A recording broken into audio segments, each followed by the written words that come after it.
A'udzubillahi minasyaitonirrajim. Bismillahirrahmanirrahim. Robbi a'udzubika min hamazati sayatin wa a'udzubika robbi ayahdurun. Robbi shrahli sodri wa yassirli amri wahlul 'uqdatam min lisani yafqahu qauli. Assalamualaikum warahmatullahi wabarakatuh. Salam sejahtera untuk kita semua. Rahayu, namaste, om swastiastu, namo buddhaya. Salam kebajikan dan sehat untuk kita semua. Selamat datang di Tabula Rasa, tempat bagaimana kita belajar, membuka pikiran, membuka hati, dan terus-menerus berproses dalam mencari jati diri. Sebelum kita mulai, seperti biasa, kita hening sejenak, kita masuk ke dalam hati kita, buka hati kita, senantiasa kita hadir utuh di sini saat ini, senantiasa pikirannya tidak terlalu sibuk, agar pintu hikmah dibuka dan pembelajaran ini akan sangat bermanfaat untuk kita semua. Oleh karena itu, mari kita berhening, hening dipersilakan.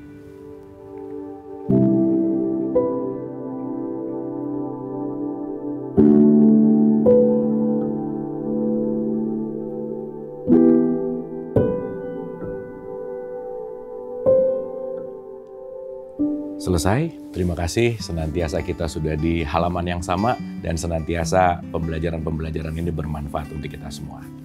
Mengambil satu statement di dalam Al-Quran, Inna akramakum indallahi atqakum. Yang paling mulia itu adalah yang paling bertakwa. Maka kalimat takwa ini juga diawali dalam Quran tuh, di Al-Baqarah tuh langsung di awal, Alif Lam Mim zalikal kitabu la raiba fihi hudalil muttaqin. Takwa adalah puncak dari kesadaran kita. Dalam konteks takwa di sini, bagaimana kita benar-benar menuju kepada kemuliaan kita. Maka mari kita mulai sadari bahwa setiap apapun yang datang ke kehidupan kita, itu semua adalah jalan untuk memuliakan kita sebetulnya. Jalan untuk bagaimana membuat kita memiliki level kesadaran yang lebih baik, memiliki bagaimana pengetahuan yang seharusnya kita tahu, dan yang paling penting adalah bagaimana kita terus-menerus belajar dalam sekolah kehidupan ini. Kita akan membahas esensial takwa yang paling penting dalam konteks di sini. Kita tahu bahwa surat Al-Imran 134, 135 itu berbicara tentang ciri-ciri orang yang takwa. Jadi apapun ritual kita, apapun syariat kita, itu adalah jembatan menuju kepada kualitas diri. Jadi takwa itu lebih kepada kualitasnya. Yang pertama, Quran mengatakan bersedekah baik lapang maupun sempit. Ini artinya adalah lepaskan kemelekatan. Karena ketika masih melekat kepada sesuatu, di situ kita tidak menuju kepada tingkat kemuliaan. Kenapa? Karena boleh jadi masih merasa aman dengan hartanya, masih merasa aman dengan jabatannya, dan seterusnya. Padahal itu semua hanyalah titipan, itu semua hanyalah jembatan. Yang kedua, itu adalah bagaimana kita melakukan self-control atau pandai menahan amarah. Karena begitu kita tidak melakukan self-control atau pandai menahan amarah, kita akan sulit meningkatkan kualitas kesadaran kita. Dan ini yang akan kita bahas lebih detail, bahwa siapa orang yang paling takwa adalah orang yang pandai memaafkan kesalahan orang. Biasanya di level memaafkan ini banyak yang mengeluh langsung dengan kata-kata bahwa berat ya gitu. Artinya dengan kata memaafkan itu adalah sesuatu yang berat untuk kita lakukan. Padahal boleh jadi ketika kehidupan kita per hari ini dalam keadaan khawatir berlebih, cemas, atau mungkin ada yang stres, depresi, dan seterusnya, jangan-jangan terlalu banyak beban yang belum bisa dimaafkan tanpa disadari. Dan menariknya, proses memaafkan ini adalah latihan seumur hidup. Proses memaafkan ini tidak bisa instan. Karena proses memaafkan ini itu adalah konteks di mana kita benar-benar untuk melakukannya itu perlu latihan yang berulang-ulang. Oleh karena itu, mudah-mudahan setelah kita belajar lebih baik lagi, lebih dalam lagi, kita mampu bisa memaafkan, karena kunci ketakwaan yang paling esensial itu adalah bagaimana kita memaafkan. Tingkat memaafkan kita itu akan menentukan tingkat kualitas kesadaran kita. Nah, berkaitan dengan memaafkan, kita akan detailkan. Dalam konteks takwa, memaafkan ini disimpan di level yang paling tinggi gitu ya. Dalam konteks bahwa ya betul, kalau tadi banyak respon yang mengatakan bahwa memaafkan itu susah gitu. Dalam kehidupan, kita ini kan makhluk yang mulia gitu ya. Makhluk yang diberikan tools yang lengkap gitu. Oke, ketika kita kembali kepada esensial kehidupan, dalam tradisi Islam sering disebut inna lillahi wa inna ilaihi roji'un. Kita ini mau pulang gitu, mau pulang. berarti kita lagi berjalan maju menuju kepada kepulangan. Jadi kata kuncinya adalah berjalan maju, namanya juga jalan ya, maju gitu ya, ke depan gitu intinya. Nah berarti kalau kita mau bicara tentang berjalan maju ke depan sampai kepada titik tujuan, yaitu ilaihi rojiun itu sendiri, maka perjalanan menuju kilometer berapapun pasti diawali dengan langkah yang pertama. Maka langkah demi langkah kita lakukan dalam kehidupan ini, dan secara esensi setiap langkah ini hanya mau mengantarkan kita ke titik kesejatian kita, yaitu ilaihi rojiun itu sendiri. Kembali kepada Allah itu sendiri. Nah artinya hidup itu adalah bergerak maju, move on gitu kira-kira. Nah yang menarik adalah kenapa hari ini banyak yang susah move on, kenapa masih tertahan untuk bisa move on. Satu faktor yang besar seseorang sulit untuk move on adalah terlalu banyak yang belum dimaafkan dalam kehidupan. Mari kita mulai menyadari, sangat penting untuk kita sadari ini. Hal yang tidak dimaafkan itu akan menjadi beban besar untuk kita melangkah maju gitu. Karena hal yang belum dimaafkan itu pasti memori masa lalu. Dan setiap memori pasti menyimpan emosi. Dan nanti kita mengerti bahwa emosi itu akan memberatkan ketika kita belum memaafkan. Maka kalau bahasa sekarangnya susah move on. Kenapa susah move on? Karena banyak beban-beban yang belum dilepaskan. Dan menariknya, sulit memaafkan karena mungkin dalam konteks di situ masih ada perlawanan. Mungkin di situ masih ada arogansi atau egois gitu misalkan. Dalam konteks katakanlah gengsi gitu. Ya bisa jadi sih, gengsi tetap kita pegang tapi jadi berat hidupnya gitu. Dalam konteks jadi nggak bisa move on gitu. Maka memaafkan ini harus kita sadari sebagai skill. Sama seperti permainan-permainan olahraga gitu misalkan. Entah itu tenis, entah itu golf, entah itu apapun. Itu kan sebetulnya adalah mengasah skill kita. Memaafkan itu perlu skill. Memaafkan itu perlu kemampuan kita. Dan skill, kemampuan itu tidak bisa akan lebih baik kalau nggak pernah kita latih. Bagaimana mengasah skill dalam memaafkan? Kita akan bahas setelah yang satu ini.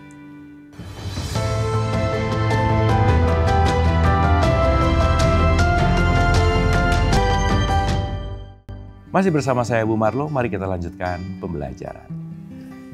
Sekarang kita mulai sadari, dari awal kita terlahir ke semesta raya ini, kita dianugerahi untuk menyimpan memori. Gitu ya. Jadi kita punya memori, apapun akan masuk ke dalam memori kita, dan itu tidak pernah bisa terelakkan. Maka ada yang masuk ke alam bawah sadar kita, ada yang masuk ke dalam kesadaran kita. Setiap momen itu pasti akan menginstal kepada diri kita sebagai suatu memori. Jadi kalau mau dianggap bahwa hidup kita ini kayak komputer yang foldernya banyak banget. Di situ filenya banyak banget gitu. Dan itu adalah bagian dari memori. Dan setiap memori itu menyimpan emosi. Di mana nanti akan berkaitan antara memori, emosi, dan pikiran. Emosi tertentu akan menentukan pikiran tertentu, dan itu datang dari memori. Nah menariknya, kalau kita berbicara dalam konteks kehidupan, yang akan menjadi memori buruk adalah sesuatu yang tidak kita sukai, tidak kita inginkan, tidak kita harapkan. Itu disadari atau tidak akan menjadi memori, atau sering disebut sebagai bad memory, gitulah kira-kira.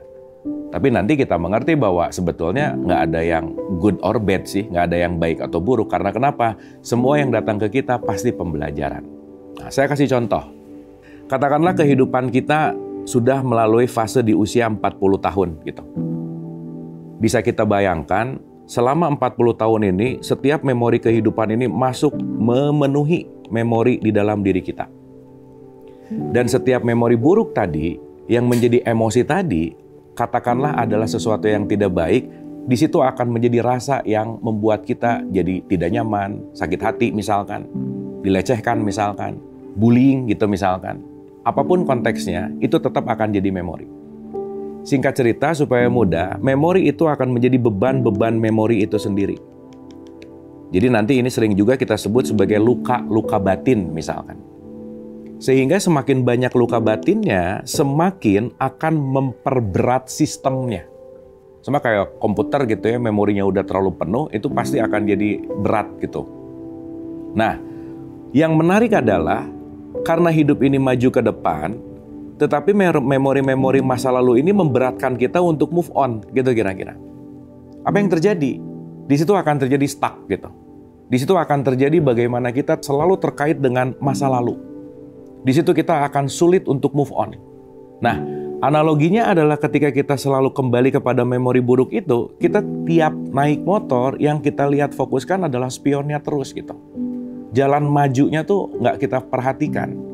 Maka bisa nabrak sana sini, atau bahkan bisa bikin kita jadi jatuh gitu intinya. Artinya apa? Memaafkan adalah bagaimana kita punya pilihan, mau fokus maju ke depan, atau tetap kita akan ada di masa lalu. Sementara masa lalu itu juga sudah lewat gitu ya. Saya selalu mengulang-ulang ketika saya ngomong waktu ini udah masa lampau. Dan ketika kita masih terkait dengan masa lampau yang mungkin kejadiannya udah 10 tahun yang lalu, 15 tahun yang lalu, dan itu masih kita rasakan sampai hari ini, berarti berapa beban bobot yang kita pikul dalam kehidupan ini, yang wajar kalau kita ini susah move on. Kenapa sih jadi susah bersemangat misalkan? Jadi banyak murung, banyak khawatir, apapun lah vibrasi-vibrasi negatif itu dirasakan, karena jangan-jangan emang beban memori ini, luka-luka batin ini memang belum diselesaikan. Dan menariknya, kalau kita tidak mau menyelesaikan, dia tidak akan pernah hilang.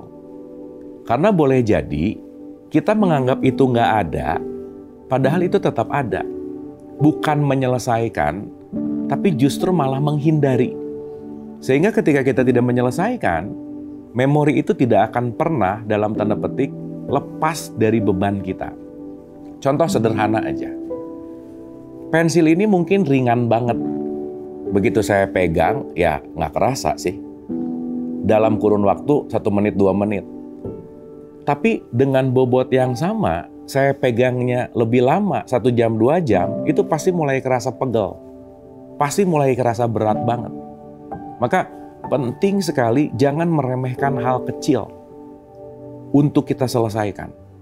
Karena hal kecil pun ketika dia dipendam dalam waktu yang lama, itu akan menjadi beban. Itu akan memberatkan. Dan itu akan membuat kehidupan kita paling simpel, susah untuk bersyukur misalkan. Ya kembali lagi ya, susah untuk move on gitu. Jadi pertama mari kita mulai sadari, siapapun kita pasti punya luka-luka ini. Dan menariknya, tidak ada yang bisa menyembuhkan kecuali kita mau menyembuhkan. Tidak ada yang bisa melepaskan beban kecuali kita yang mau melepaskan. Sehebat apapun usaha orang lain untuk membantu kita, kalau kita di dalam diri kita tidak ada niat dan tidak ada keinginan untuk menyelesaikan ini semua, sampai kapanpun tidak akan pernah terselesaikan. Dan ini nggak mungkin terselesaikan dengan sendirinya tanpa kita hadapi. Maka kalau kita sebut sebagai masalah, jangan lupa, kita diberikan masalah itu untuk kita move on. Karena kalau kita nggak punya masalah, kita nggak akan mungkin ada di level kesadaran tingkat yang sekarang. Karena dengan masalah-masalah itulah yang akan memberikan pelajaran kehidupan kepada kita untuk meningkatkan kualitas hidup kita. Jadi kalau kita melihat masalah adalah hal buruk, yuk kita mulai rubah paradigmanya.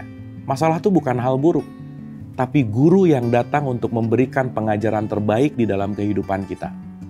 Guru yang akan membuat kualitas kehidupan kita ini jauh lebih baik dari sebelumnya. Maka ketika kita melihat hal buruk, sebetulnya bukan hal buruk, tetapi bagaimana untuk selalu memperbaiki kualitas. Karena yang datang ke kita pada dasarnya hanya mau lebih membuat diri kita menyadari di mana level kita dalam konteks kita mengenal diri jadi jauh lebih baik. Hal yang jauh lebih penting untuk kita sadari dalam memaafkan ini adalah bagaimana kita melakukan penerimaan. Karena step memaafkan itu ada beberapa konteks yang penting untuk kita sadari. Apa saja sih langkah-langkah untuk memaafkan? Mari kita bahas setelah yang satu ini.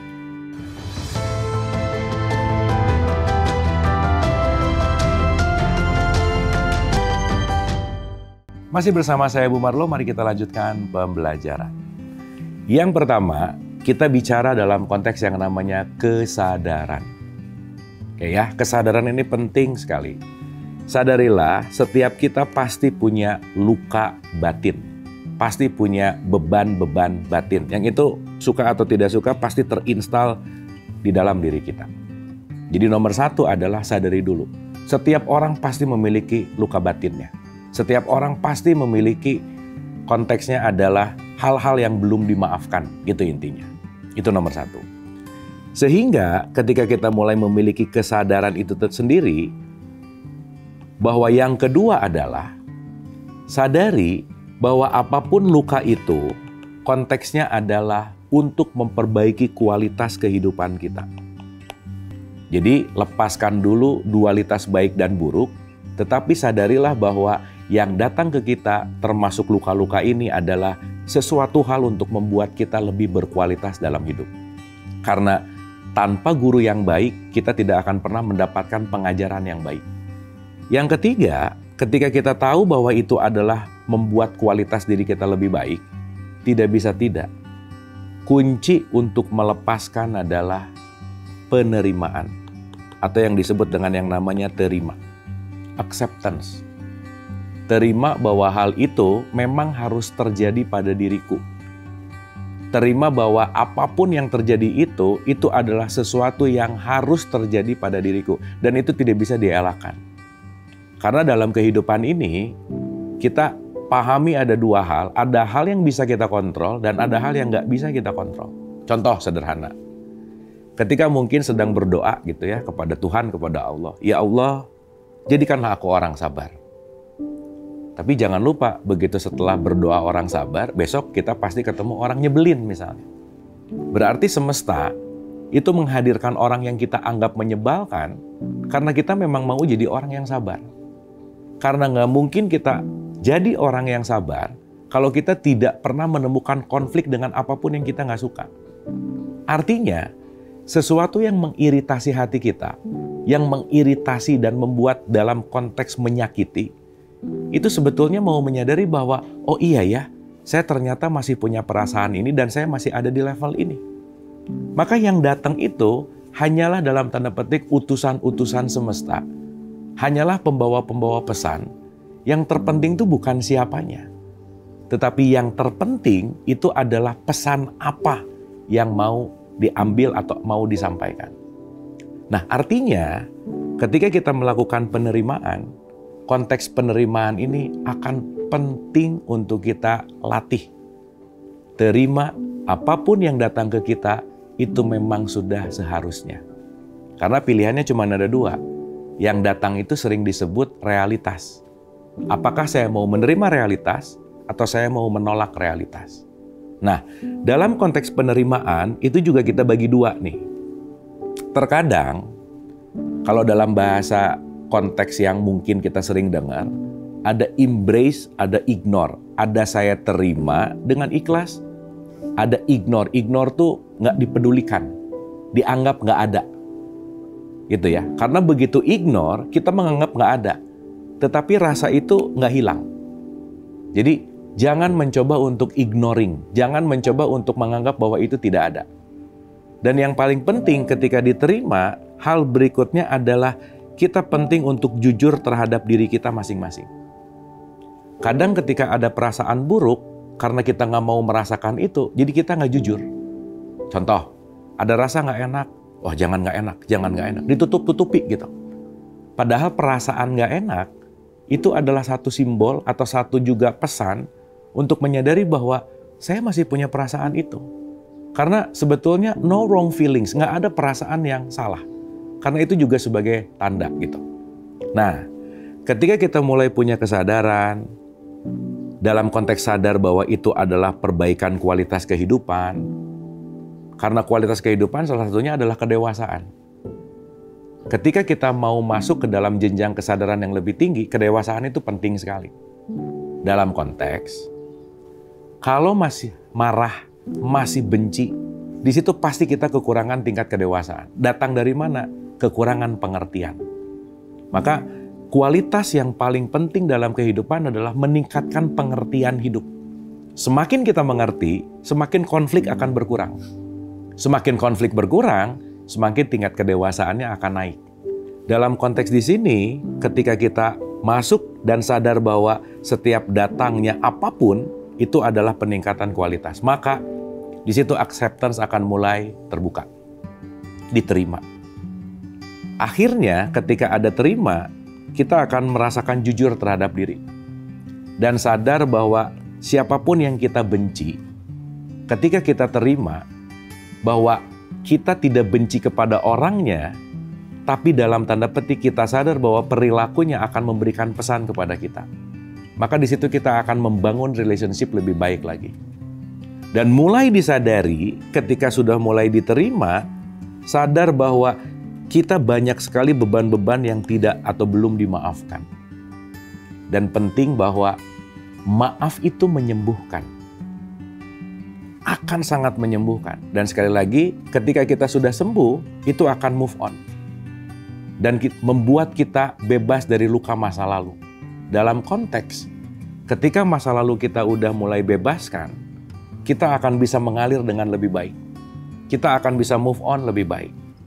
Dalam konteks di sini, sadar bahwa ketika belum memaafkan akan banyak dalam tanda petik hal-hal yang menghambat kehidupan kita. Contoh, kita bisa bayangkan, sebelum memaafkan, kebencian itu akan ada.